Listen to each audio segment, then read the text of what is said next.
Shri Gurubhyo Namaha Harihi Om Sahana Bhavatu Sahano Bhunaktu Sahaviryam Karvavahai Tejasvinavadhitamastu ma vidvishavahai Om Shanti Shanti Shanti Harihi Om Asato ma sadgamaya tamaso ma jyotirgamaya mrityurma amritam gamaya aviravirmayedhi Om Shanti Shanti Shanti Harihi Om Tava kathamritam tapta jivanam kavibhiriditam kalmashapaham Shravanamangalam Srimadaatatam Bhuvi Grinanti Ye Bhurida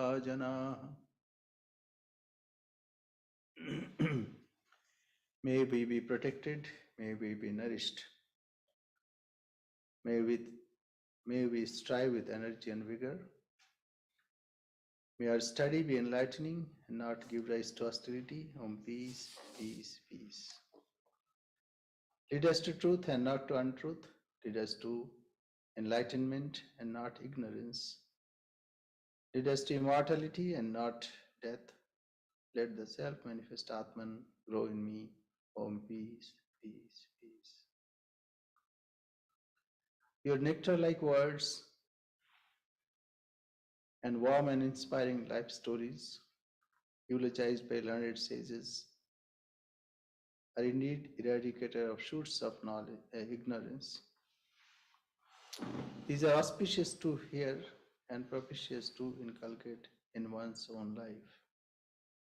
Those who take these words to the world are great, indeed great benefactor of the world. So we are studying Sri Ramakrishna and his divine play. Now this is to be noted, divine play, there should be a place where the play is done. And the place is Bengal. For last more than 500 years, Bengal was center and it is still center of spiritual life and living. And it is centering at Ganga. The whole country is devoted to Ganga. And we find especially those Gangeya Pradesh,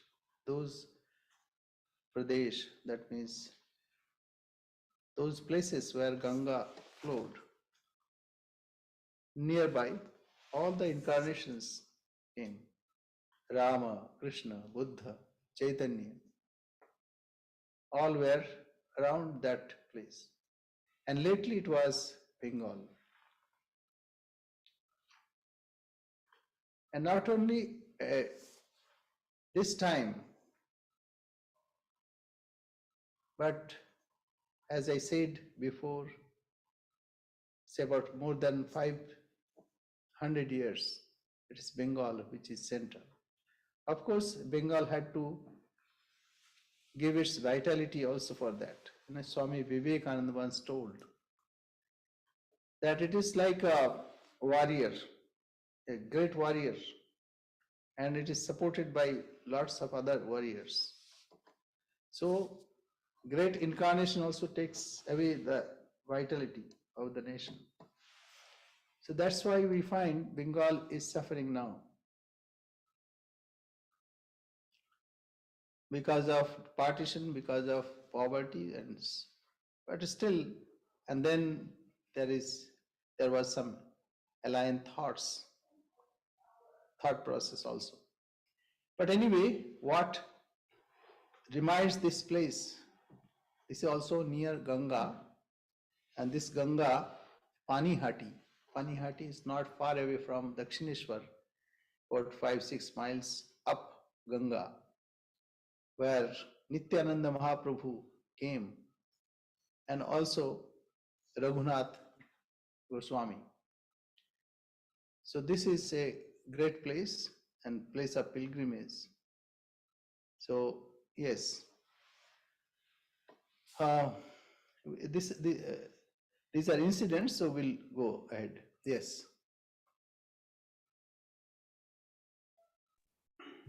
So we're at 6. You start from 6.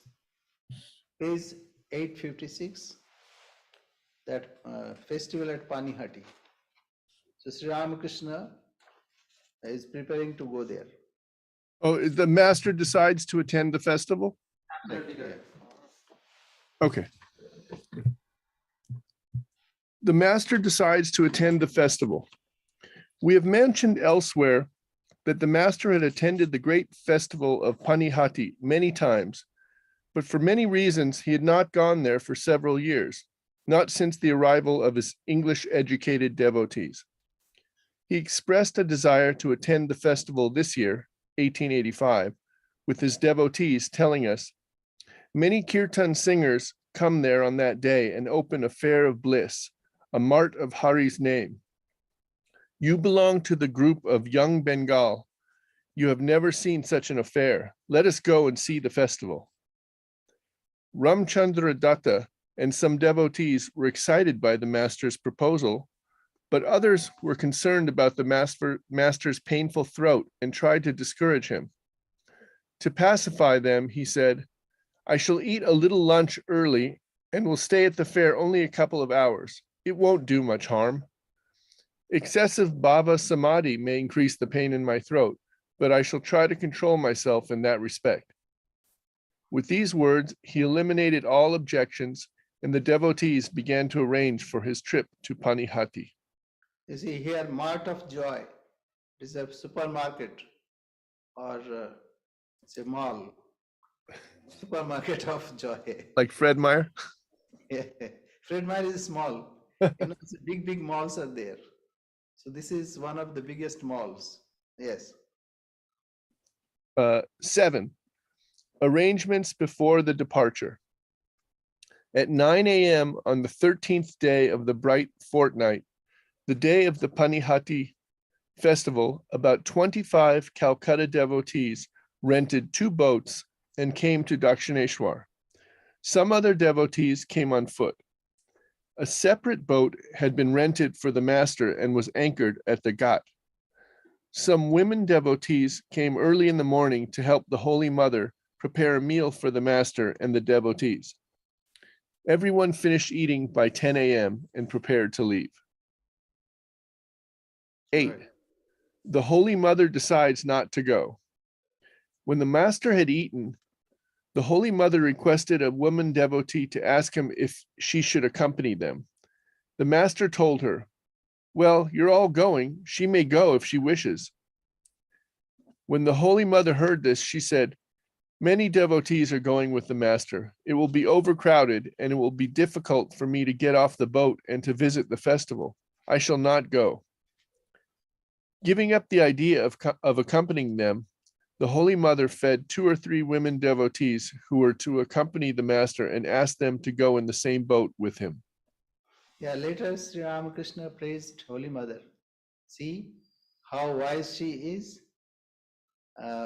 She could understand my indication. And Holy Mother also said later that the way he said, she could understand that it is not proper to go. People would criticize. See, Hamsa and Hamsi both have come. Paramhamsa and Supreme Swan and Lady Supreme Swan both have come. So that shows the wisdom of mother. Another thing I would say, even today, the singing of kirtan, simple. Hare Rama, Rama Rama, Hare Hare, Hare Krishna, Krishna Krishna, Hare Hare. People would sing this for 72 hours, even more than that, without break. Some will come and sing and they weep. Bengali people are a bit emotional. So display of emotion, and it is natural also. when some people sing and their mind is concentrated, they cannot control. I have seen many places. And some people will sit down there and they're doing japa so that there is no break.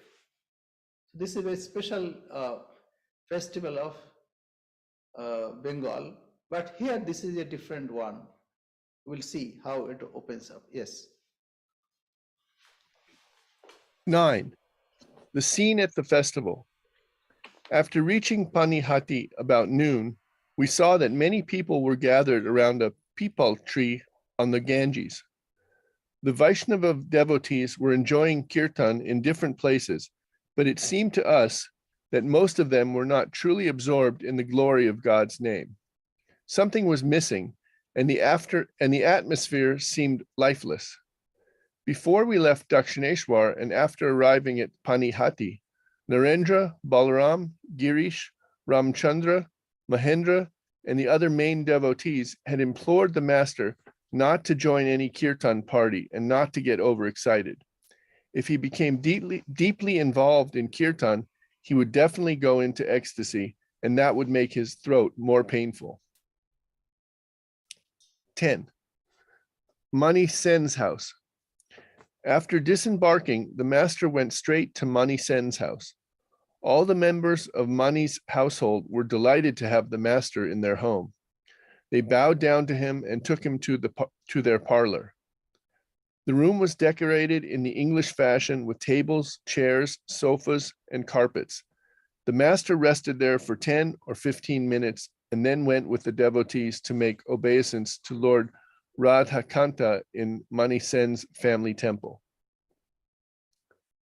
11.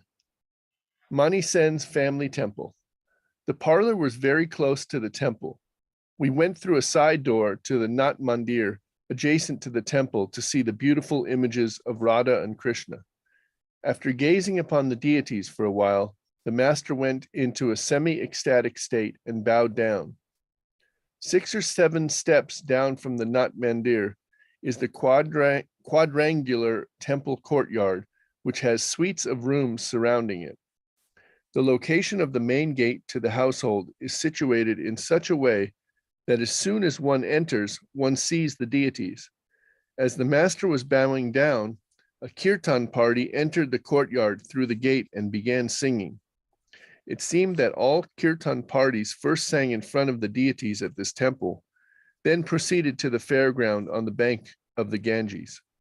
A tall, fat, middle-aged man entered the courtyard, counting beads in a pouch.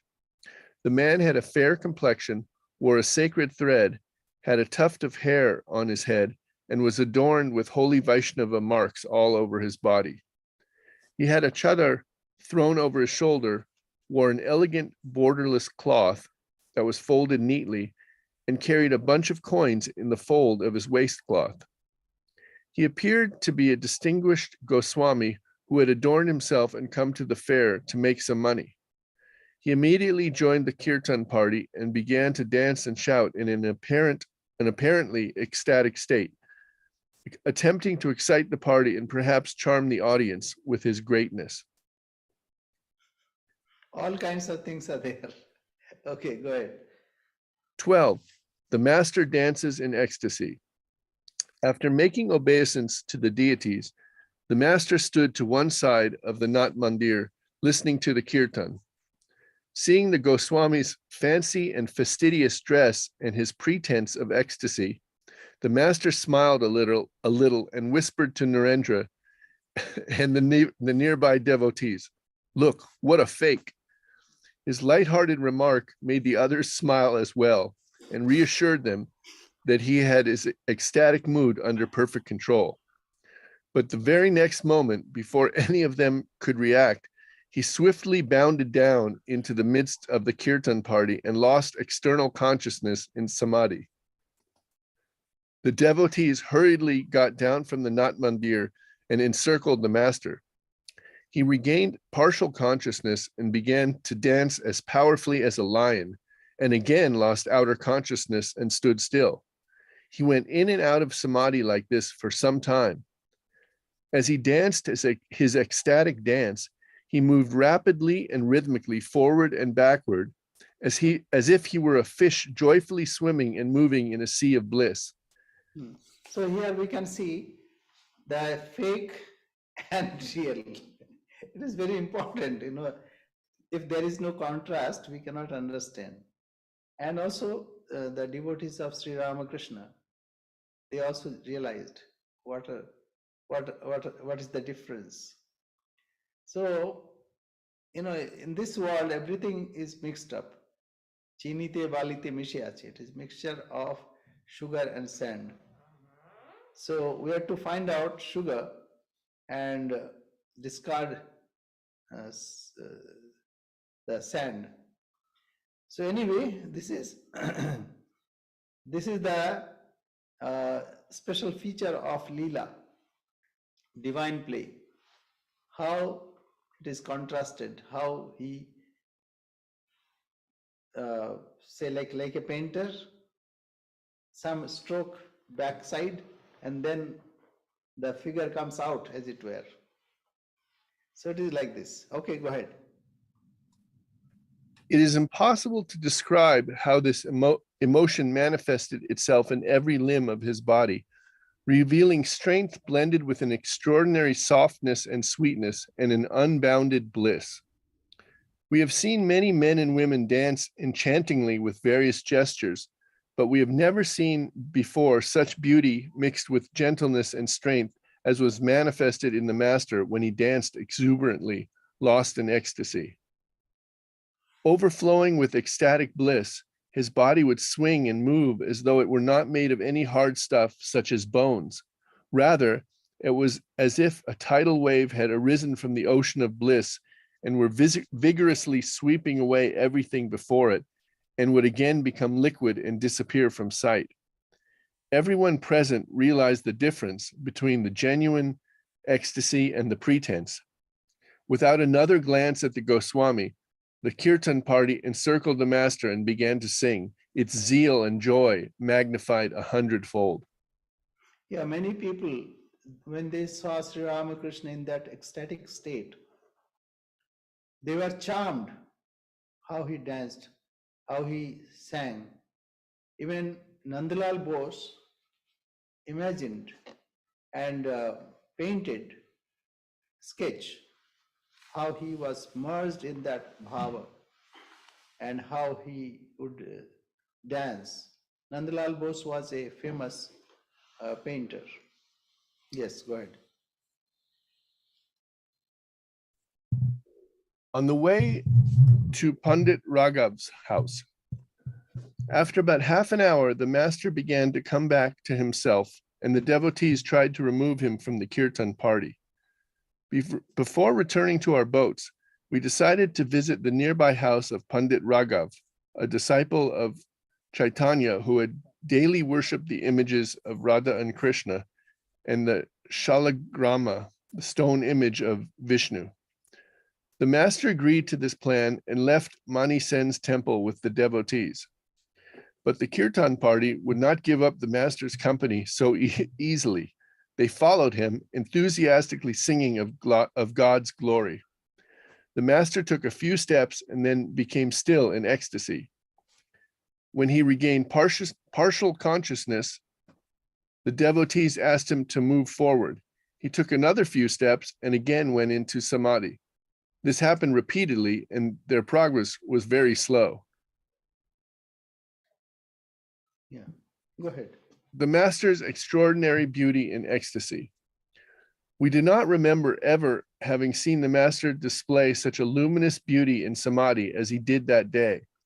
It is beyond human power to properly describe the extraordinary beauty of his divine form. We never could have imagined a human body changing in a moment of ecstasy. We saw the master's tall figure every day, but on that day it appeared to grow even taller and became weightless, like a body seen in a dream. His slightly dark complexion became brighter and turned golden. The divine mood shone on his face and illumined everything around him. When people saw his incomparable smile, a combination of grace, compassion, peace, and joy, they forgot everything and followed him, spellbound. The beautiful color of his skin blended with the bright ochre color of his silk wearing cloth, so that it seemed as if he were enveloped in flames. There is a shloka in Chaitanya Charitamrita where it says, it is as if you go near the ocean, what happens?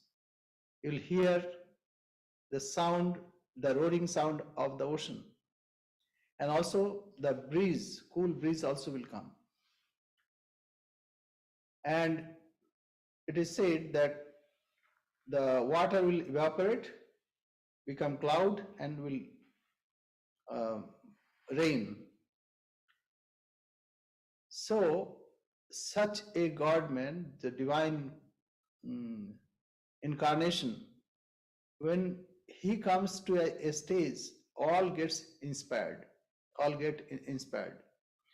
So here we find that devotees also were overpowered, as it were, and fully charged, and that's why they also followed Sri Ramakrishna, and they were singing and dancing. It is ecstatic state. Sri Ramakrishna was at the center, but other people also, other devotees also were fully merged in that. So this is because of his presence. And it happens, tirthim kurvanti tirthani. Say, the great one goes to pilgrimage to make that place as a pilgrim place. So, Sri Ramakrishna, that's why, even today, we go there because it was sanctified by Sri Ramakrishna and Nityananda Mahaprabhu and Raghav Pandit and all these holy people. So that's a great place now, place of pilgrimage. Yes, go ahead. 15. Seeing the master, the kirtan party becomes joyful and enthusiastic. As soon as the master came to the street from Mani Sen's temple, the kirtan party saw his divine beauty, captivating dance, and repeated ecstasy. Endowed with fresh energy, they sang, "Who sings the name of Hari on the bank of the Ganges? It seems that our Nitai, the love giver, is here. Who calls out the name of Hari, and who sings of Radha's glory? It seems that our Nitai, the love giver, is here. Here comes our Nitai, bringing divine love. Without him, how can our heart's longing be appeased? Here is our Nitai, the love giver." So Nitai means Nityananda Mahaprabhu. Nimai means Gauranga Mahaprabhu, that means Sri Krishna Chaitanya or Chaitanya Mahaprabhu. So Nitai and Nimai.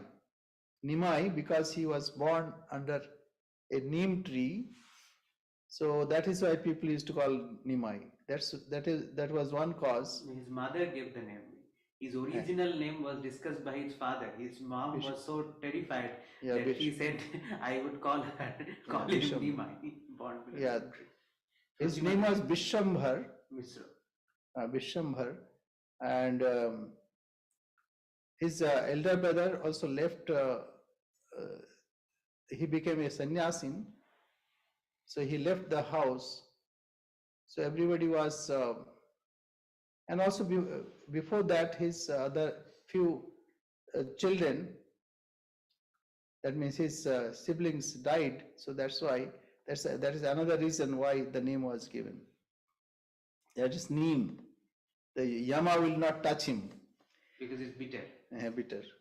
So Nimai and Nitai. Nitai Nityananda. And Gauranga Mahaprabhu is called Nimai or Sri Krishna Chaitanya or Chaitanya Mahaprabhu. Yes. So here we can see that is because of the influence and singing also. All contribute. Singing, dancing, and it's nothing worldly. No worldly trace. It's not like posturing, gesturing, and rapping. Not like that. So only for God's grace. And who is that who came to distribute the name of God? Like that, some very, very nice songs are there. And that kirtan, a kind of song that has full pathos. That is why it influences people also. It's very subtle and very devotional. So it's not kirtan like here, kirtan, singing like loudly or repeating a name. That's a different. This is a kirtan, special kirtan, special kind of song. Yes. 16. People's attraction to the master. Again and again they sang, "Here is our love giver," pointing to the master and dancing joyfully.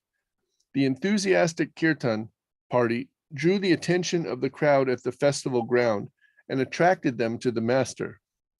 Those who saw him were at once overwhelmed.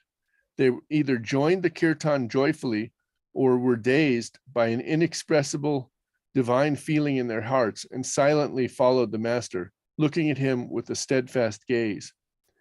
Gradually, this enthusiasm spread like a contagious disease. A few more kirtan parties joined the first, forming a vast crowd that encircled the ecstatic master and slowly moved toward the house of Pandit Raghav. Yeah, Raghav Pandit, yes. Go ahead. 17. A bowl of prasad. Some women devotees had taken a few earthen bowls of sweets to a spot under the peepal. Is it peepal or pipal? Swami? Peepal tree on the Ganges, offered them to Chaitanya and Nityananda and were bringing them to the master. But before they arrived at the house of Pandit Raghav, an ugly Babaji in Vaishnava garb and marks appeared suddenly and snatched a bowl of prasad from one of the women. Feigning divine emotion, the Babaji put a little prasad into the mouth of the master, who was then standing still in samadhi. As soon as the Babaji touched him, the master's entire body shuddered and his samadhi broke. He spat out the food immediately and washed his mouth. Onlookers realized that the Babaji must be either unclean in some way or a hypocrite. They looked at him scornfully and he slunk away, humiliated. The master then took a little prasad from a devotee and distributed the rest among the others.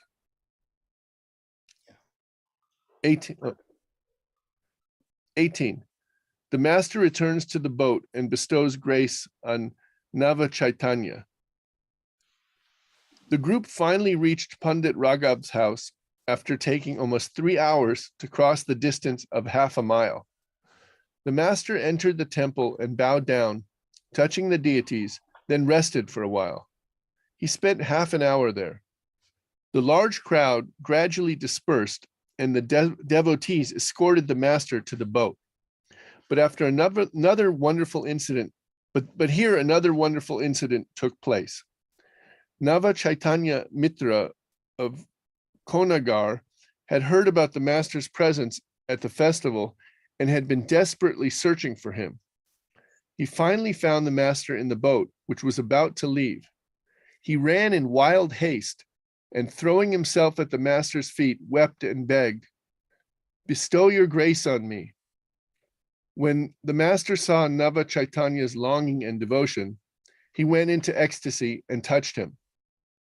We know nothing about the vision that the master's touch produced in Nava Chaitanya, but his piteous cry turned in a moment to exuberant jubilation. He forgot where he was and began dancing excitedly on the boat, singing hymns praising the master and bowing down to him again and again. Yeah, Konnagar is opposite side of Dakshineshwar, little northward. Dakshineshwar is on the east of the Ganga. It is on the west side. And it is also say Nava Chaitanya, Navai Chaitanya. So he was from that place. And secondly, he was praying. It is very difficult to understand how this happens. When one is ready the grace descends on him. And it is subjective. It is very difficult to explain how that happens. When one is so keen that he doesn't want anything else and totally absorbed in that seeking. And that time when the grace descends on him, he is out of beside himself. So this happened to Nava Chaitanya or Nava Chaitanya. So it is difficult that only reading can understand, anybody can understand by reading only. And his name, when I read this, his name is very interesting. Nava Chaitanya. Okay, go ahead. After a while, the master stroked Nava Chaitanya's back, calmed him down, and gave him some advice. Although Nava Chaitanya had visited the master many times before, he had never before received the grace he was blessed with on that day. When he returned home, he turned his family responsibilities over to his son and moved to a thatched hut in his village on the bank of the Ganges, where he spent the rest of his life as a hermit, practicing spiritual disciplines and chanting the master's name. From that point on, the elderly Nava Chaitanya experienced ecstasy during kirtan, and many people who saw his devout and blissful figure loved and respected him. By the master's grace, in the last years of his life, Nava Chaitanya enkindled devotion for God in the hearts of many people. Yeah. Okay, go ahead. 19.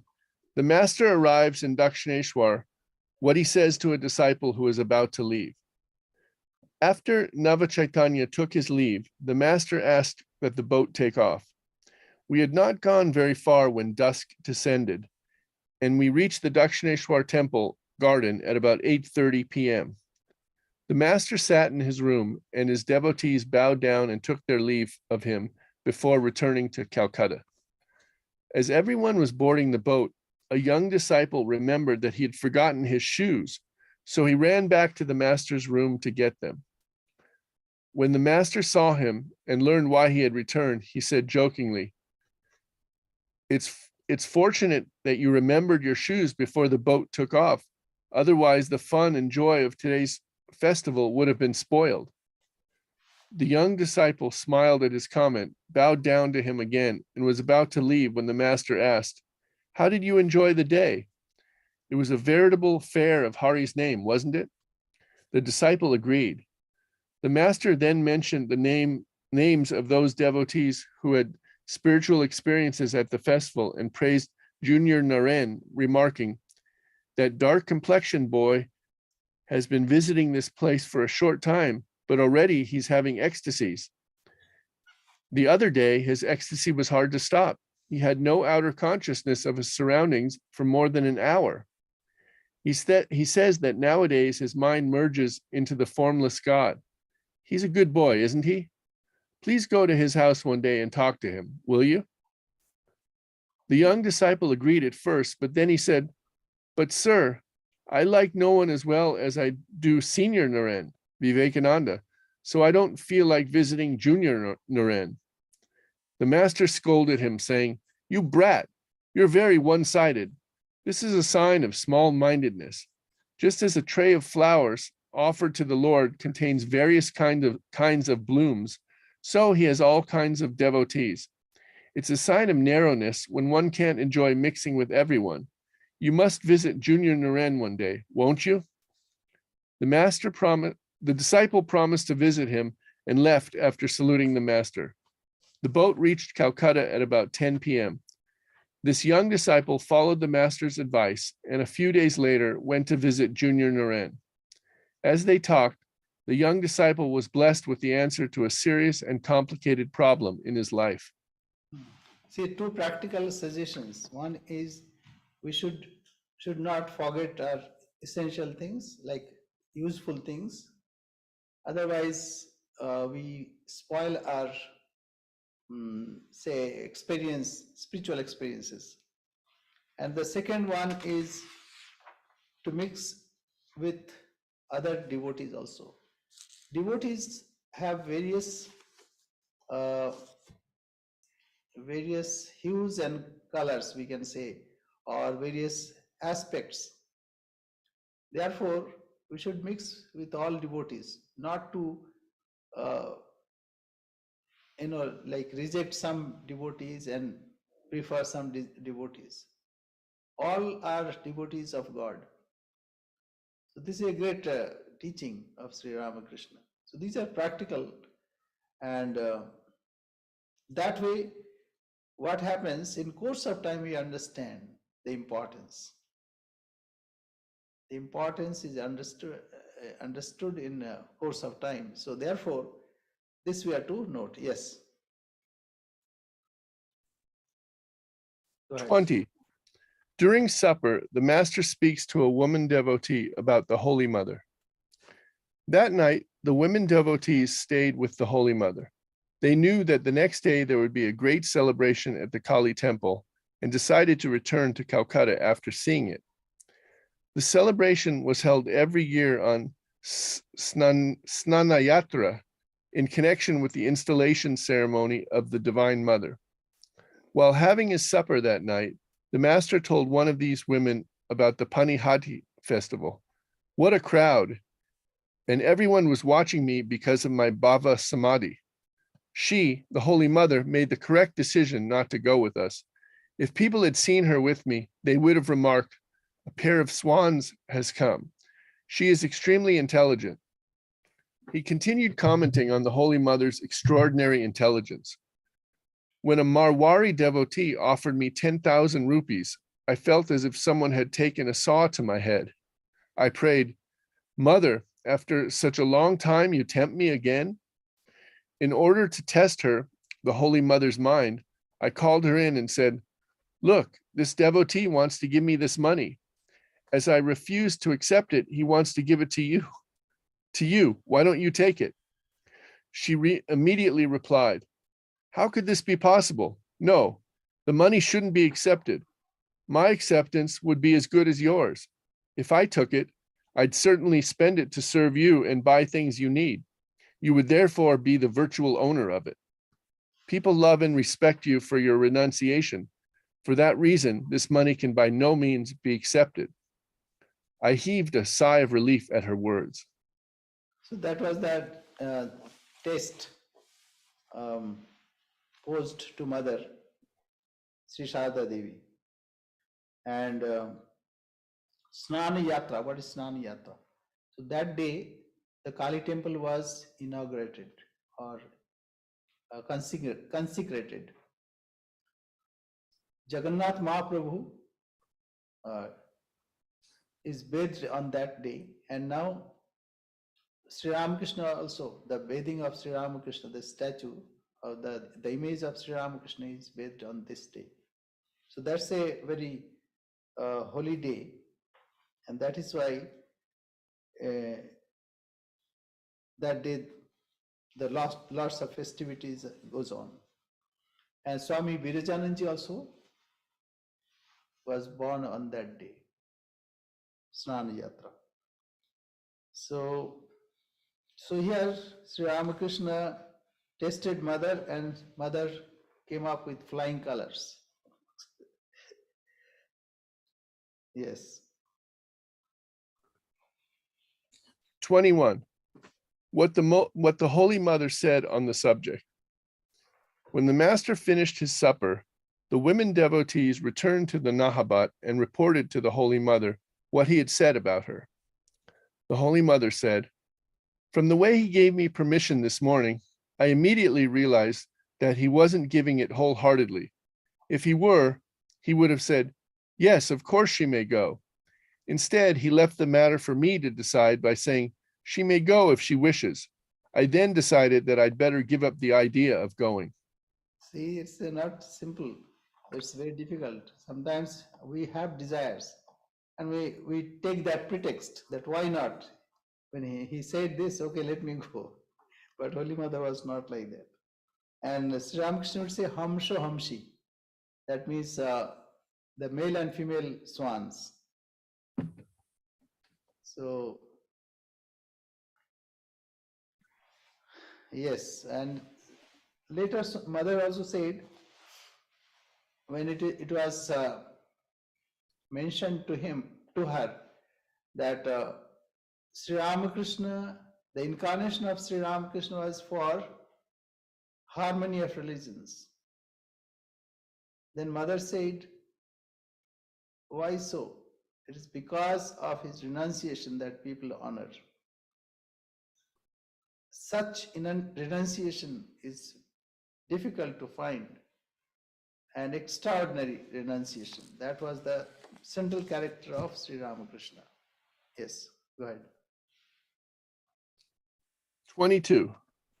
Some worldly people disturbed the master's spiritual mood on the Snanayatra festival day, irritating him. That night, the master could not sleep due to a burning sensation in his body. It probably happened because different types of people had touched his divine body at the festival. Quite often, he suffered from a burning sensation whenever impure persons took the dust of his feet in order to rid themselves of disease or to fulfill their worldly desires. The Snanayatra.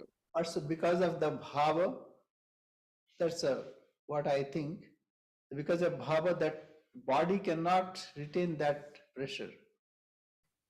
And Sri Ramakrishna, the body of Sri Ramakrishna was very fragile that way. And that is why he had to take another form in Narendranath to spread his message to the West. So it is because of that also, because his body was not that strong. It's very subtle. It is called Shuddha Sattva Bhagavati Tanu. Sattvic, we have three kinds, as you know: Sattva, Rajas, and Tamas. So tamasic people, indolent and sleepy, whereas Rajasic, all the time active. They cannot sit still, all the time moving, all the time calculating, planning. But Sattvic is pure, effulgent. It is like light within. And Shuddha Sattvic, pure hearted, purity personified. So that's why it is called Shuddha Sattvic Bhagavati Tanu. Bhagavati, it is divine body. So because of that ecstasy and also like touch of impure people, because of that, he was suffering. It is like this. When a singer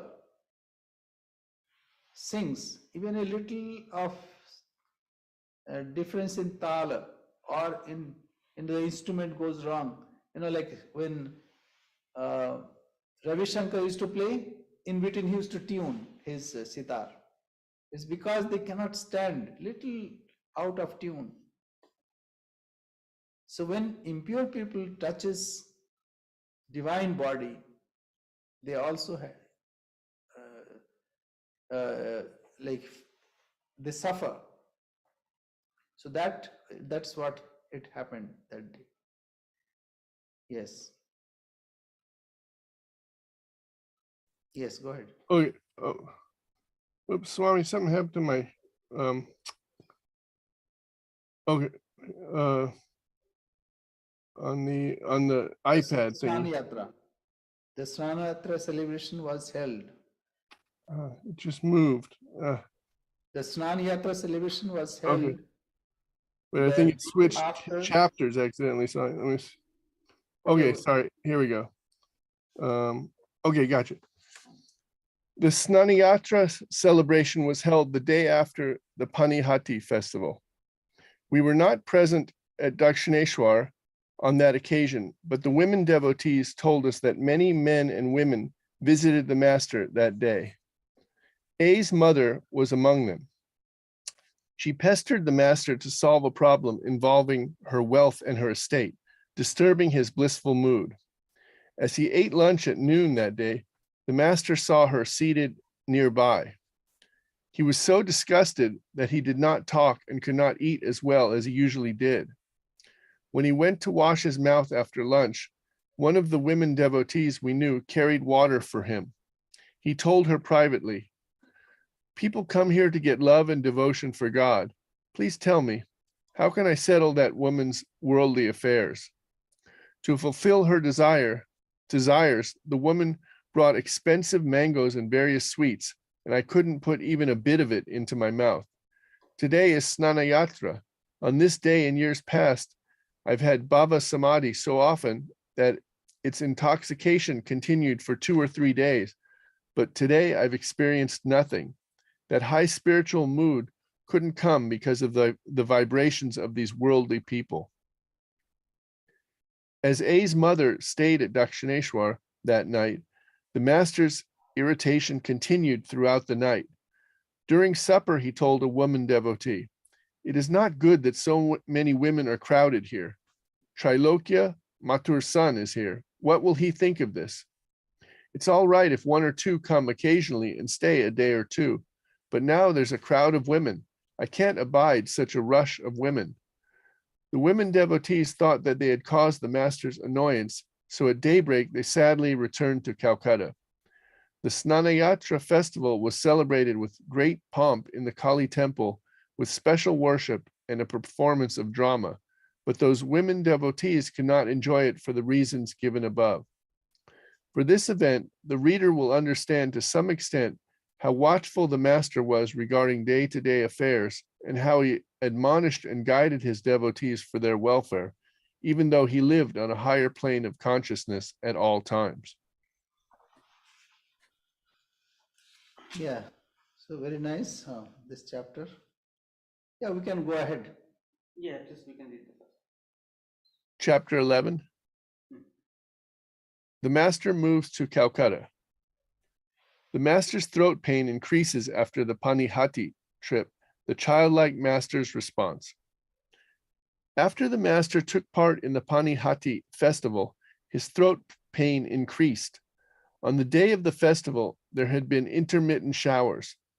The doctor blamed his devotees for this escalation of the disease because they had allowed the master to become soaked by rain and remain in samadhi for a long time while standing barefoot on the wet ground. They warned the master's devotees that if he underwent such a strain again, his case would become more serious. The master's devotees decided to be more careful in the future. The childlike master shifted the entire responsibility for the strain to Ramchandra and a few other senior devotees. He said, "Could I have gone to Panihati if they'd forbidden me a little more emphatically?"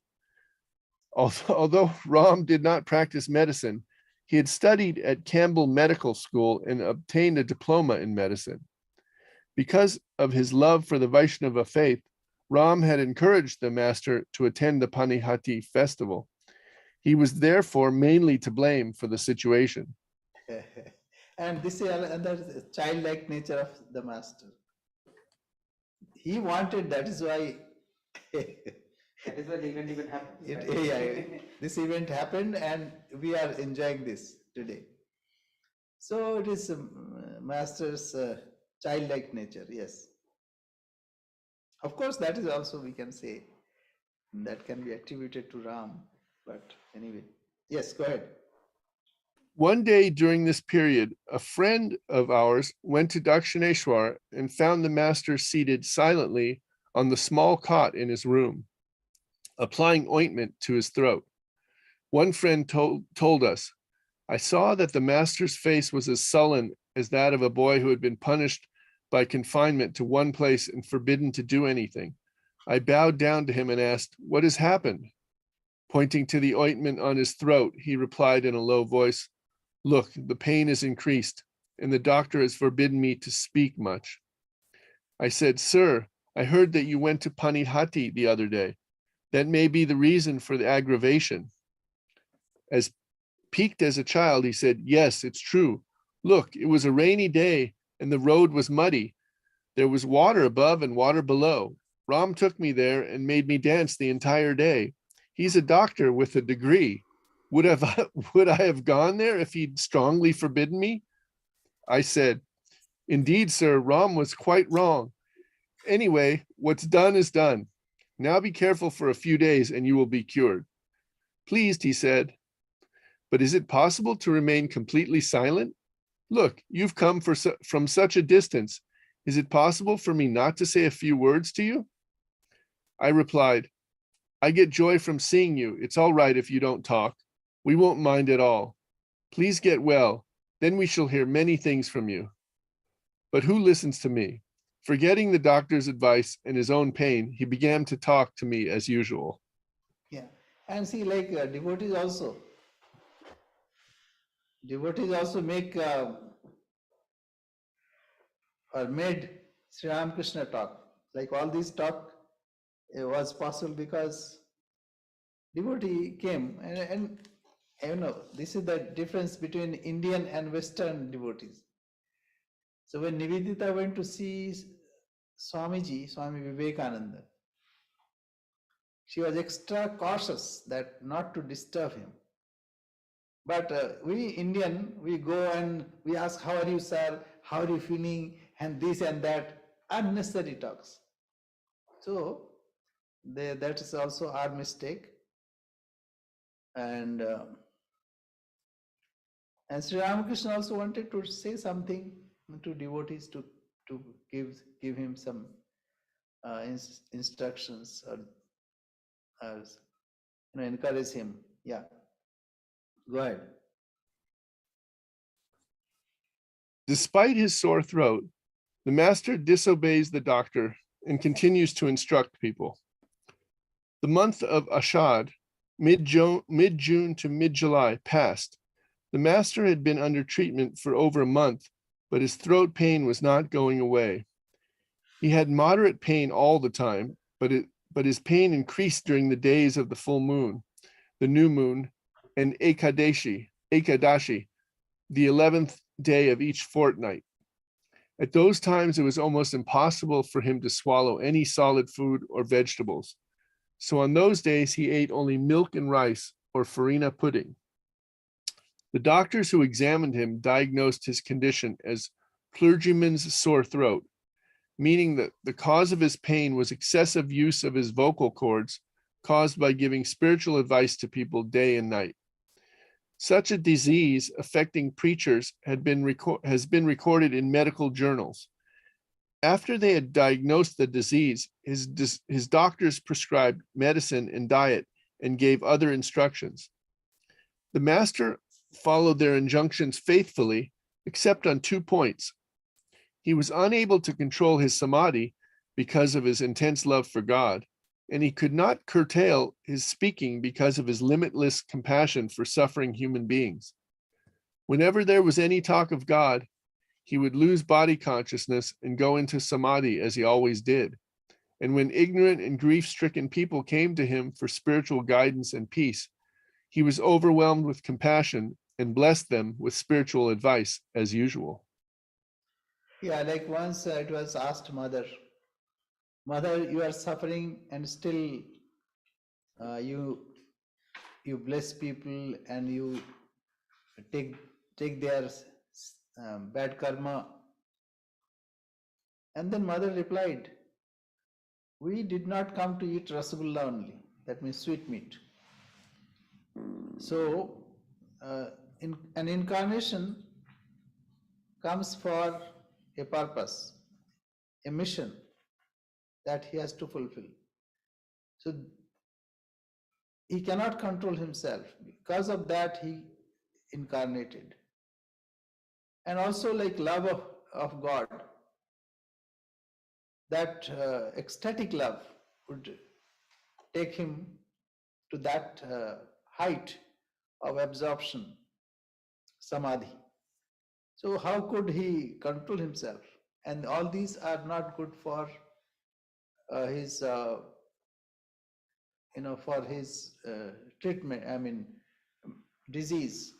It would aggravate the disease. And that happened. Yes, go ahead.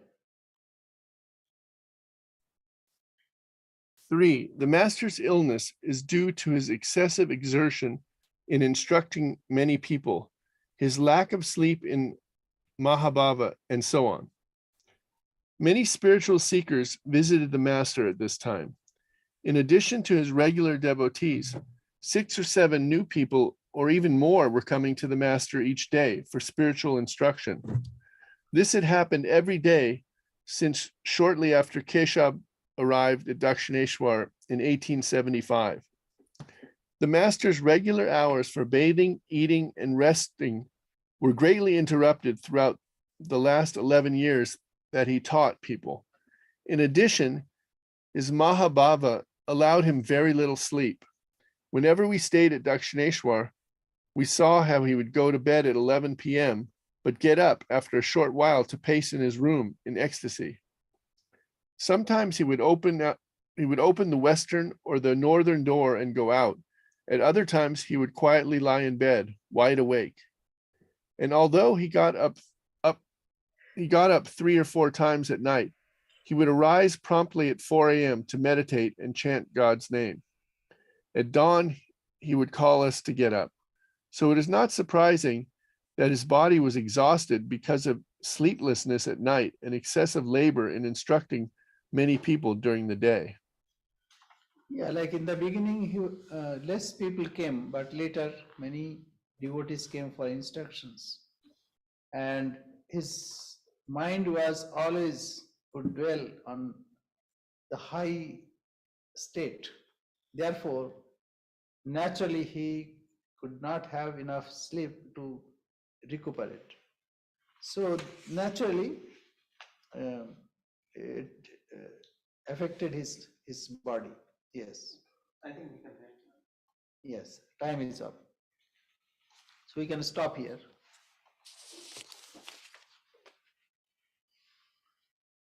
So it is story and no.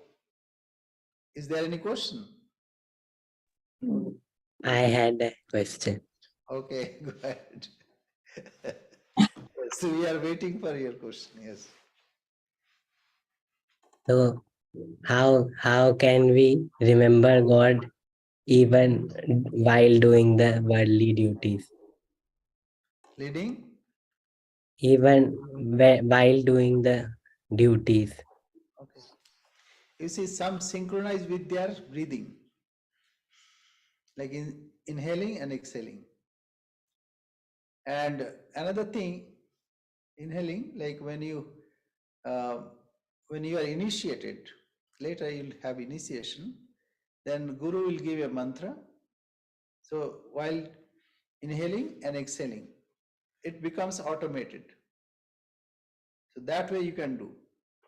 And it is said, Brahmanya dhaya karmani sangam tyaktva karati. So Brahmani adhai. So all the time one should be aware that I am in Brahman.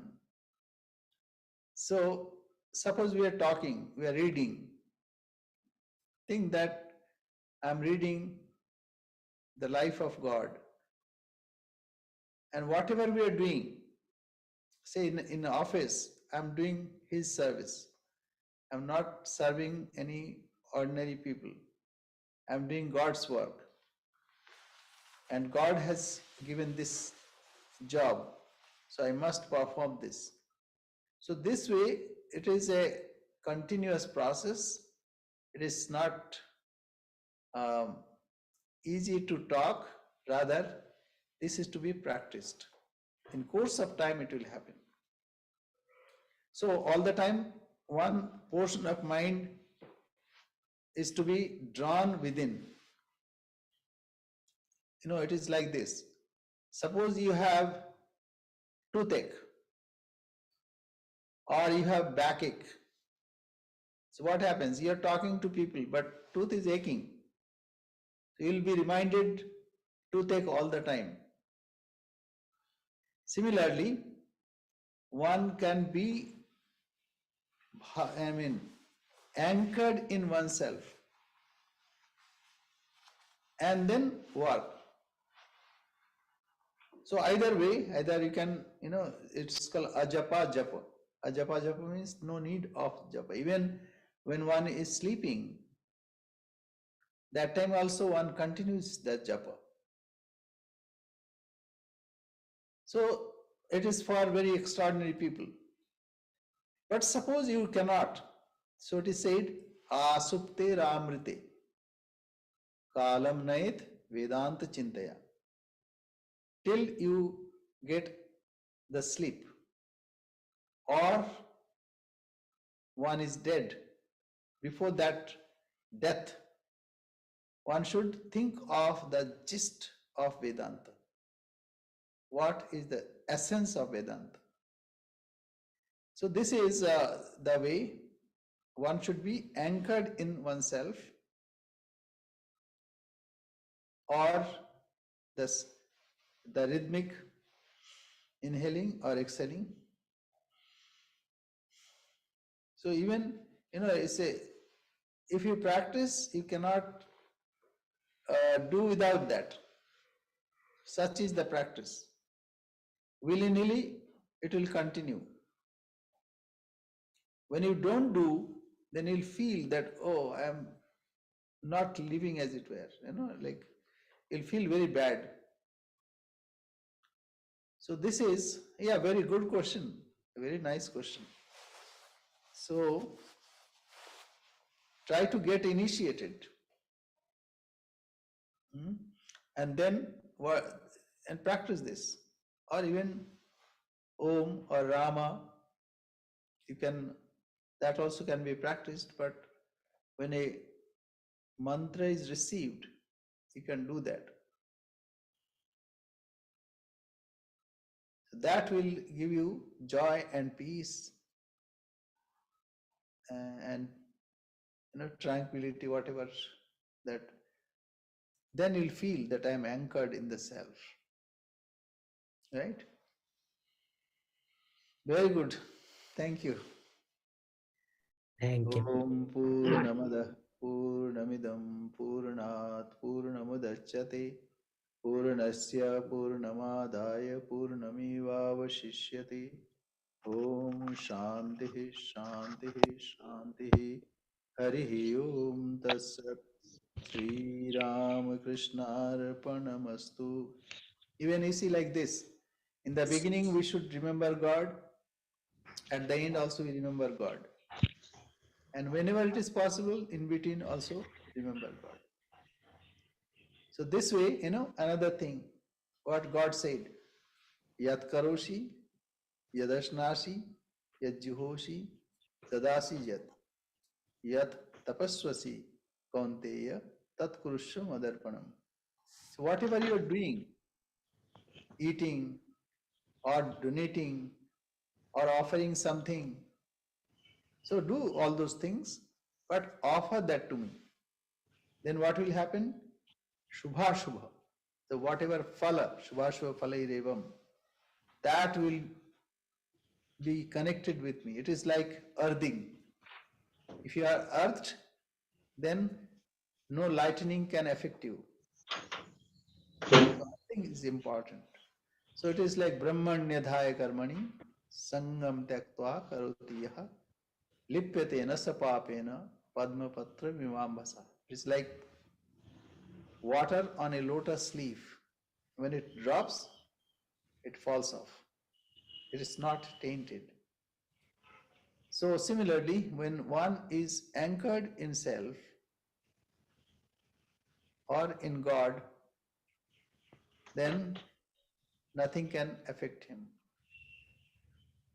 Right? Very good. Pranam Maharaj. Namaskar. Pranam Maharaj. Namaste. Namaste. Pranam Swamiji. Maharaj. Thakur Pranam blessed Swamiji. Ramachandra, Ram Datta, for taking him to Panihati.